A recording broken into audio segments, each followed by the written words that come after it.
I believe it's such an important thing to have like green areas like this in London, just because there is loads of wildlife that lives here. There are foxes, there are birds, and so many other things. Imagine if you remove this area, where they're gonna go? They were here before us. So yeah, it would be great if people could give some help and preserve these areas.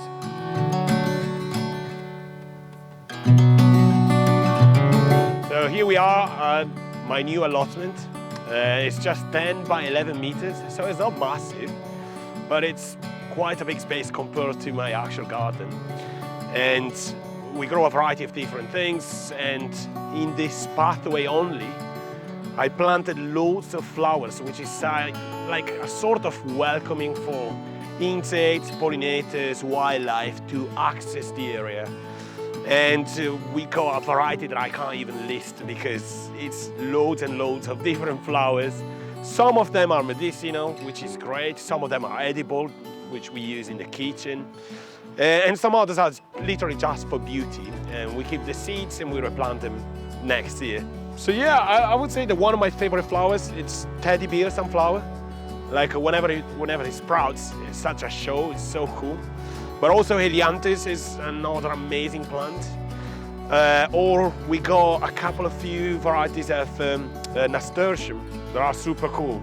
The full plant is edible, and they are all actually a trap crop for pests. It's a win-win, So yeah, I would say those two varieties are definitely my favorite. So we started this around January. So in January, I literally had weeds as tall as my chest. I had an oak tree growing over there. We had to clear the entire area, and we used a combination of different methods, permaculture, no dig, and so on, to trying to awaken the life of what was already here and improve it. And this is how we got now to the plants that are growing so healthy and full of life around us. Yeah. On this side here, we got a few different varieties of tomatoes. We got an asparagus plant that obviously stopped producing at the end of the raised bed, carrots along the borders, and then some beetroots and chard at the end. Some stuff I self-seeded just because I had them in my compost at home. And by placing it around the plants, they just started to sprout, and I didn't even remove them. I don't really mind. It's extra food, Then we got here, I tried to create a sort of teepee style to support, it's not really a teepee, but kind of, to support the beans. This variety is called Bobby's Dalbenga. So it's green outside, but purple and black with black stripes inside. Super cool, I love it. And we interplanted in the middle loads of different things like onions, courgettes, but we also have flowers like borage at the two ends. Borage is edible, it tastes like cucumbers, and obviously it encourages pollinators again to get into this area, but also mainly predatory insects, because beans tend to have lots of black flies. So as a natural pest control, we have overflies, ladybirds, and all this. And then as well, we got straw, because obviously it's hard to keep on top of the watering schedule. So the straw helps to retain that moisture into the ground, but also we inoculate the straw with wine cups, which helps so much to have extra food production in between the plants. So this border was made with bricks that we found here. So the area, all over the place, it was full of old bricks. So rather than throwing away materials that we could have used here, like wood, timbers, bricks, and loads of other things, we decided to reuse it. And we created this border that contains mainly flowers, except of this big plant of rosemary that was already here and we decided to keep. And also at the end we got rose hips and a few berry plants. And it's made entirely all about attracting a biodiversity of insects. So predatory insects or just pollinators, whatever it is, just to encourage all this insect and wildlife to come into the area, because it's not only about producing food, it's about trying to create that ecosystem. So here we had some extra bricks. So what we did was to create this spiral. Initially it was an herb spiral, and the herbs were placed strategically in a way that herbs that liked sun more were placed at the top, and so on, going down the spiral. But then we decided to interplant some courgettes that took over the space.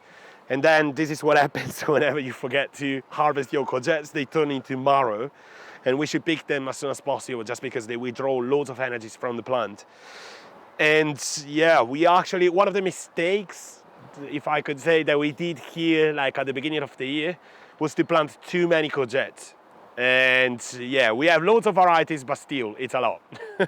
Behind me there is a shed that was already here. It was in pretty bad conditions. So what we did, we painted the whole thing, we fixed the door, we added more support, and we created a small sitting area, trying to make it look nice. We used again stuff that were here to make shelves and so many other things inside, and we keep it as a storage for tools, herbs, but also natural inputs that we use in the garden, like fermented plant juice.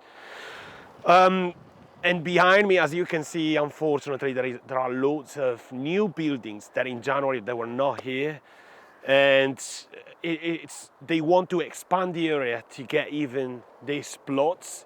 But I believe it's such an important thing to have green areas like this in London, just because there is loads of wildlife that lives here. There are foxes, there are birds, and so many other things. Imagine if you remove this area, where they're gonna go? They were here before us. We should learn how to cooperate rather than destroy their habitat just because we want to build more. So yeah, it would be great if people could give some help and preserve these areas. Have any foxes got names? No, really. I got videos super up, literally that close. So in this area in front of me, we got a 2-bay composting system at the end that hopefully will produce some compost for next year. And then we dig down to create these raised beds in ground. But mainly we dig to make some borders and underline where they end and begin. We got a variety of loads of plants and flowers at the borders, interplanted actually. And they produce cucumbers, courgettes, marrows again, broccoli and cabbage, chilies, and so many cool varieties of vegetables. I try to plant unusual varieties, like heirloom varieties, as much as I can, and save the seeds for the next season. And these are actually the last raised beds that were created here at the allotment, because we started by creating this whole space, the right-hand side first, and then we moved to the left-hand side, and it took quite a bit to create this last 2 or 3 raised beds. And behind me, we decided to dig half a meter down and put this greenhouse and small polytunnel. And the reason is because we didn't have enough soil to cover to fill up the raised beds, because as you can see inside we got loads of different raised beds, and it would have been too much work to bring here compost, and again it's better to use what's already here. But most of all, we didn't want to shade the neighbors. I noticed there are loads of polytunnels and greenhouses around, and that, in the middle of the day, they create shade for whoever is on side of you, and it's not really nice. So we try to be a bit considerate, and I surrounded every single raised bed with flowers, in this case marigolds, just because they create that sort of masking barrier for your main crops. So hopefully we won't have many pests on our vegetables, main crops. And there are loads of different things growing here. I also left some self-seeded stuff, like chard, tomatoes and other things, basil, that were already in my compost. And we have an amazing production of food in just a 3 by 3 meters, size. We have, as you can see, cucumbers everywhere, different varieties, crystal lemon cucumbers, pickling cucumbers, but also aubergines, a few different varieties of tomatoes, and I kept the middle row for melons that hopefully will come up as soon as possible. We are a bit late because we planted them late. And cover the ground with wood chips pretty much everywhere, so you feed the life even in your pathways. Well, I learned, if I have to be honest, I learned so many things. It's completely different. It's obviously in a small garden you still have a pretty intense watering schedule, just because you have small pots and lots of things that you need to keep an eye on. But in a big garden, in a bigger space like this one, as well, there are plants that require more water. You're more exposed to weather conditions. That could be wind, we had damages to the polytunnel, so you need to secure everything in place. There are lots of different factors that you need to take into consideration. But it was an amazing experience to start a space like that, because now I know that I can scale up, and so rather than going big straight away, better to have a space that it's 10 times, 3 times the space that I have home. So yeah.